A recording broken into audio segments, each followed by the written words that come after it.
Hello, কি খবর সবার? এর আগের ভিডিওতে তোমাদেরকে আমি দেখিয়েছিলাম যে আমরা ফ্লোরিডা থেকে ক্যালিফোর্নিয়াতে মুভ করেছি, ক্যালিফোর্নিয়ার বে এরিয়াতে।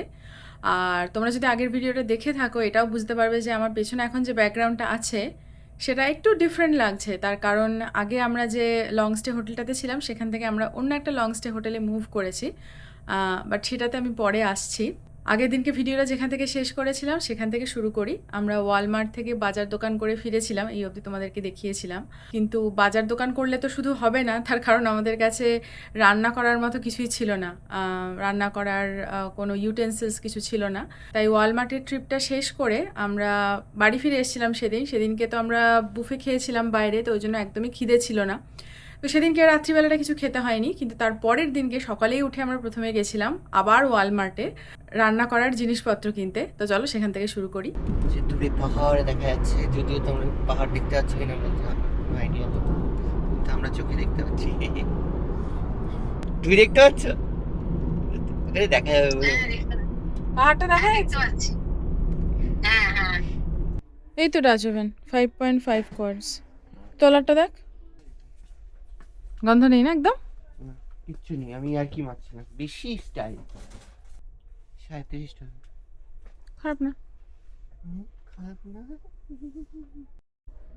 কোনটা নিবি? এটা নিবি? এটার মধ্যে অনেকগুলো আছে। আর চপিং বোর্ডের কি দাম রে, কাঠেরগুলো স্পেশালি। এটা $18 দেখো। ওটা কি ছোট বোধহয় এটা। না ঠিকই আছে, না এটা ভালো। কোনটা নিচ্ছিস? এটা রান্না করার জন্য আর এগুলো সার্ভ করার জন্য। এতগুলো সার্ভ করার জন্য? $7 এতগুলো পাওয়া যাচ্ছে তাই নিয়েছি। $7 এতগুলো পাওয়া যাচ্ছে মানে এতগুলো নিতে হবে তার কোনো মানে নেই, অন্য কিছু নিতে পারিস। ওকে নে। মানে কাস্টার্ড আনে এগুলো দিয়েও রান্না করা যাবে। মনে কর আর কি লাগতে পারে রান্না করার জন্য। এখন অবধি দুখানা বাসন নেওয়া হয়েছে, একটা ভাত, একটা মাংস, আর একটা কাটিং বোর্ড আর হাতা, এই নেওয়া হয়েছে, আর ছুরি। আর কি লাগতে পারে রান্না করার জন্য? মানে অনেক কিছুই লাগতে পারে। এবার আদা রসুন ঘষার জন্য একটা ঘষুনি লাগতে পারে। তাহলে কি আমরা আদা রসুনের পেস্ট নিয়ে যাবো? আদা রসুন গোটা নিলে কি করে আমরা সেটাকে মাংস করে দেবো? পেস্ট নিয়ে যাও বললাম তো। ওকে, কোনটা নিচ্ছিস? এইটা? প্লেটের কালেকশনটা আমার খুব একটা ভালো লাগেনি। আরে ভাই, দুদিন খাওয়ার জন্য তো বাড়িতে প্রচুর প্লেট আছে। বাড়ির জিনিসগুলো কবে আসবে আর কবে সেগুলোকে আমরা রাখতে পারবো ঠিকঠাক বুঝছি, আর ভালো লাগছে না, অলরেডি বিরক্ত ধরে গেছে। ছোট হলো কাপগুলো দেখতে কত সুন্দর। $10 দিয়ে এখন কাপটা কিনবি? না আমি কোথায় বলেছি $10 কাপ কিনবো? $6 তো আছে, দেখ $3 আছে। আরে এগুলো ছোট ছোট কাপ, রাইট? একটুও জল হবে না, তার থেকে বড় জল যে কাপে বেশি জিনিস ধরে সেই কাপ ধর। কি ধরনের লজিক? হ্যাঁ, দেখতে সুন্দরের কোনো ম্যাটার করে না, দেখতে সুন্দর কিনা গরম কাপটা। করার জন্য, মানে দেখতে সুন্দর কাপ তো বাড়িতে আছে অলরেডি। এই $6 দিয়ে আমাকে এই কাপগুলো নিতে হবে। এগুলো এমন কিছু সাইজের ডিফারেন্স নয়।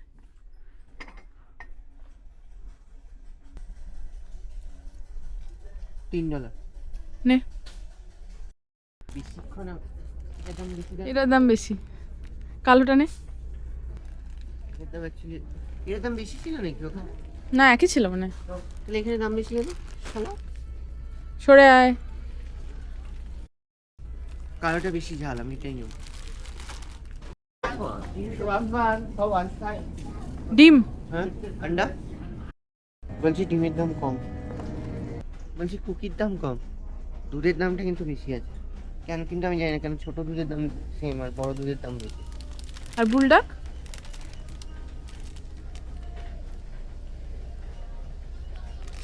বুলডাকের দামও বেশি। এত বড় পেঁপে আমি কোথাও, মানে আমি তুলতে পারছি না এক হাতে, এতটাই বড়, জায়েন্ট একদম, বিশাল বড়। এইটা আমার হাত ফর কম্প্যারিজন।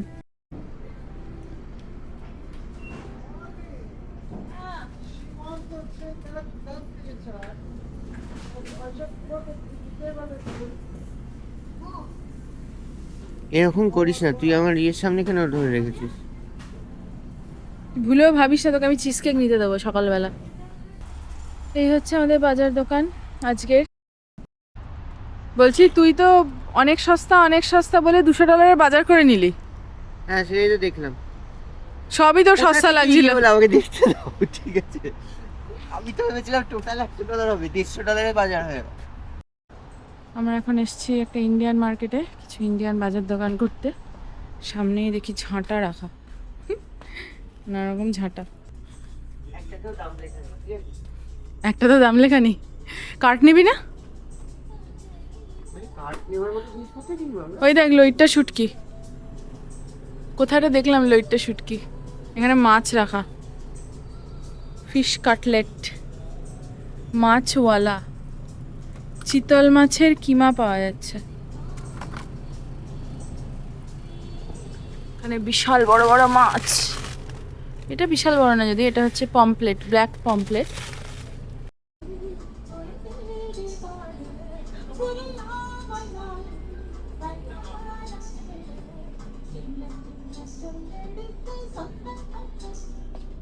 কাঁঠাল, কাঁঠাল নেবো না, এখন নেবো না। এটা ওই শুকনো পাড়াগুলো নিচ্ছিস কেন? এটা শুকনো পাড়া, এইগুলো নে না, বড় বড়। এটা চাল কুমড়ো, বিশাল বড় বড়। বড় আজা নেবো।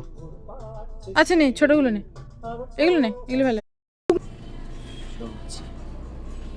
এই যে কাঁচা লঙ্কা, এখানে কাঁচা লঙ্কাগুলো ভালো মনে হচ্ছে। এটা মোচা। তা বলে এই কাঁচি, এই ছুরিটা দিয়েই সবজিও কাটছিস? আরো 4টে ছুরি আছে দেখবি।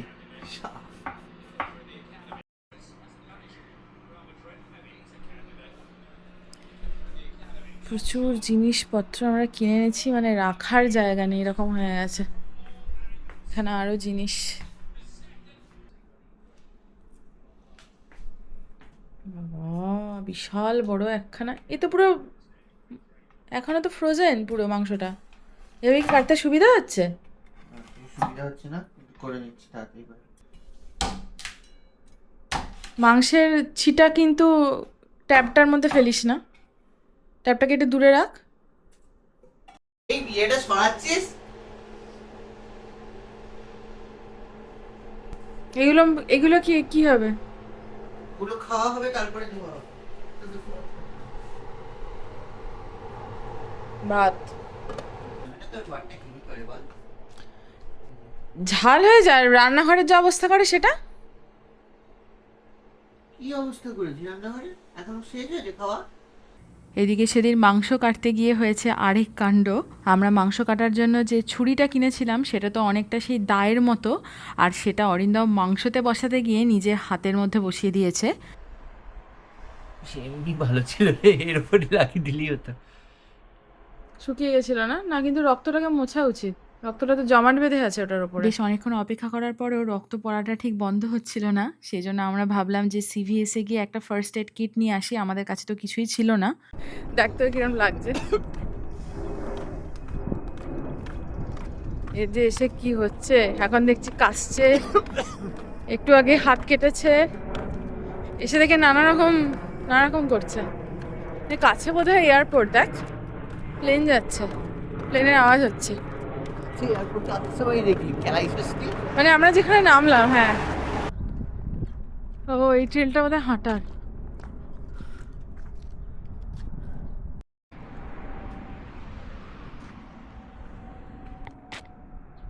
হলুদ গোলাপ। এটা কি ভগবান জানে। বাবা এটা কি ফুল গো? কি সুন্দর গন্ধ, দেখো এই ফুলটাতে। তোমার তো আবার শুকলে অ্যালার্জি হয়ে যাবে। এই দেখ ক্যাকটাসটা কি বিশাল, তার মধ্যে ক্যাকটাসের ফুল হয়েছে দেখ। এটা ফণি মনসা গাছ, ধর দেখি। এটা ফণি মনসা ক্যাকটাস না? আমার তো দেখে ক্যাকটাস মনে হচ্ছে। ক্যাকটাস। জলটা খা, জলটা খেয়ে উদ্ধার কর আর কাশিটা কমা। তার মধ্যে ঠান্ডা জল খাচ্ছিস, কাশি হয়েছে, দারুণ কমবে। না আমরা এখান দিয়ে যাবো না, কুকুরগুলো প্রচন্ড চেঁচাচ্ছে। এ কি রে, প্রত্যেকটা বাড়িতে একটা করে কুকুর রেখে দিয়েছে, পাগল নাকি? টপকে দিত আরামসে। হ্যাঁ এরকম বেড়া তো অনায়াসে টপকাতে পারে, আমি ওই জন্য ভয় পাচ্ছি। পাশ দিয়ে যাবি? না না না, কিছু যদি হয়। ও খুশি হয়ে এরকম চেঁচাচ্ছে, সাংঘাতিক। হ্যাঁ লেজ নাড়া মানেই তোকে খাবে না। কুকুর লেজ নাড়ছে মানে হচ্ছে খুশি হয়েছে, ঠিক আছে? আর কুকুরের লেজ যদি সোজা দাঁড়িয়ে থাকে তার মানে এবারে থ্রেট করছে, আর কুকুরের লেজ যদি নিচে নেমে যায় তাহলে হচ্ছে লস। আমি জানতে চাই না ভাই, এত আমাদের দিকে চিল্লানোর কিছু নেই। এখানে যা যা আছে এখানে আছে।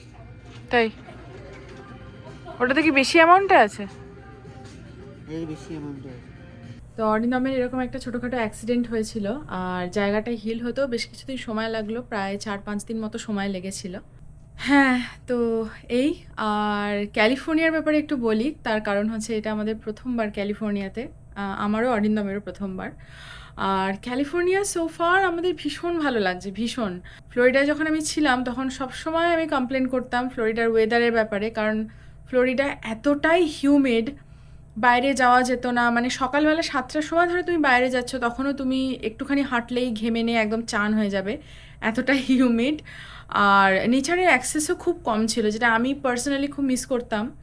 তার কারণ আমার ধরো হাইকে যাওয়া বা এমনি ক্যাজুয়াল মানে ওয়াকে যাওয়া এগুলো আমার খুব ভালো লাগে। ফ্লোরিডাতে সেটার খুব অভাব বোধ করছিলাম, মানে ওখানে হাঁটতে যাওয়ার খুবই কম সুযোগ ছিল, ওয়েদার এত খারাপ ছিল বলে যেতেও পারতাম না বেশিরভাগ সময়।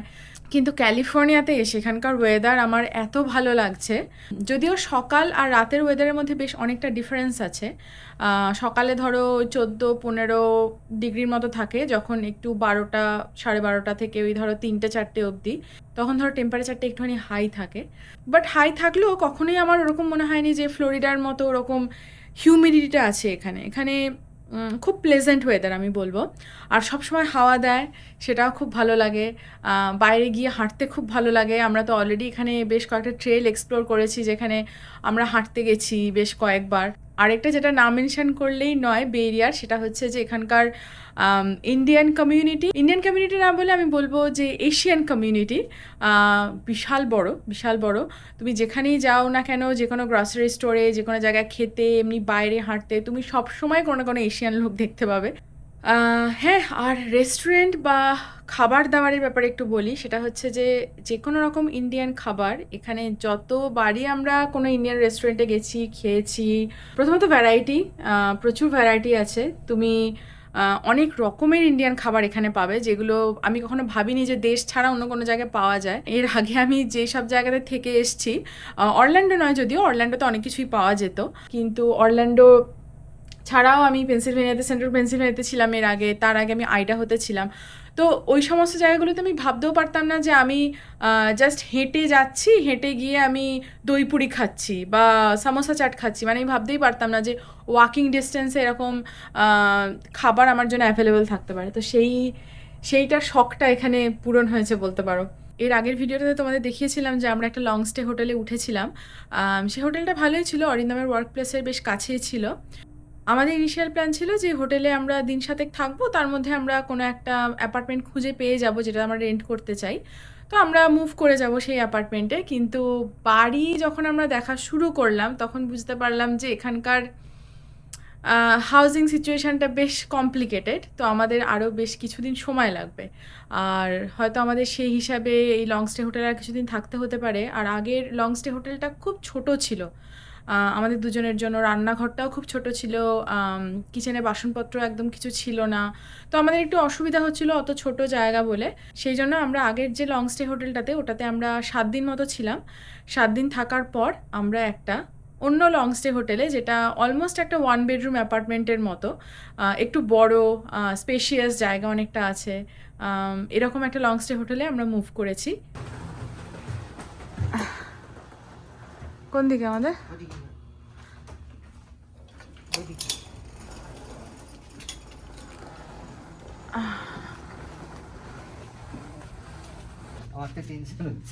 তো টেনশন হচ্ছে কেন আবার? ইস,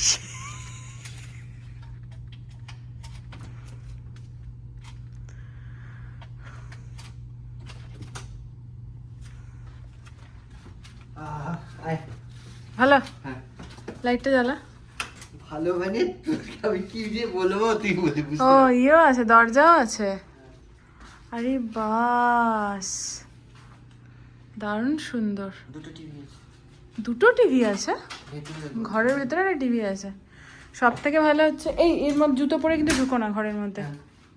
কি ক্লোজেট? বিশাল বড়। লাইটটা একটু জ্বালা। আরে বাস, কি সুন্দর বাথরুমটা, বিশাল বড় বাথরুম।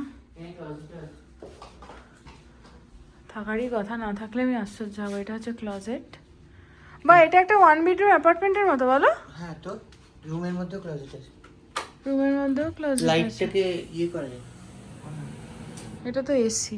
বাহ, এখান থেকে বেশ পাহাড় দেখা যাচ্ছে, এখান থেকে সুন্দর। কিন্তু এই গাছটা পরে, গাছটা হয়ে গিয়ে মুশকিল হয়েছে। গাছটা না থাকলে আরো ভালো ভিউটা হতো। ঠিক আছে, স্টিল বেটার আমি বলবো। এটা কি কিং বেড?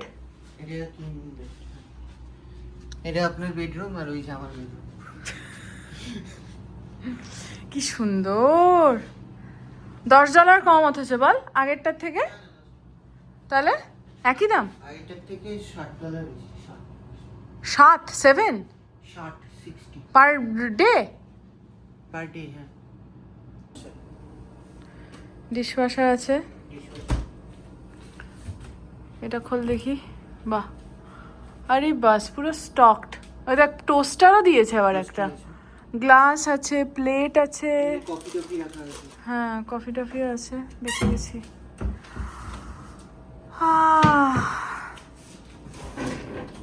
চামচ আছে, কাটলারি আছে, সমস্ত কিছু আছে। বাহ, সবই আছে। ধরার জিনিসপত্র আছে। এই তো পার্সন প্যান্টসও আছে, দারুণ। সবই আছে। তো এই হচ্ছে মোটামুটি আমাদের ক্যালিফোর্নিয়াতে এসে থেকে প্রথম যে কয়েকদিন আমরা এখানে কাটিয়েছি সেটার গল্প। এখন আমাদের যেটা প্রায়োরিটি বলতে পারো সেটা হচ্ছে একটা স্থায়ী বাসস্থান খোঁজা, মানে কোনো অ্যাপার্টমেন্ট বা টাউন হাউস বা সিঙ্গেল ফ্যামিলি হোম যাই বলো না কেন। বেশ কয়েকটা অ্যাপার্টমেন্ট আমরা ট্যুর করেছি এখন অবধি, কিছু মনস্থির করিনি যে কোনটা নেব। বাট তোমরা যদি ইন্টারেস্টেড থাকো সেটাতে আমাকে অবশ্যই জানিও, আমি সেই প্রসেসটা তোমাদেরকে দেখাবো। আর আজকের ভিডিওটা এখানেই তাহলে শেষ করছি। সবাই ভালো থেকো, নেক্সট ভিডিওতে আবার দেখা হবে। আর ফিউচার ভিডিওস দেখার জন্য চ্যানেলটাকে অবশ্যই সাবস্ক্রাইব করে নিও।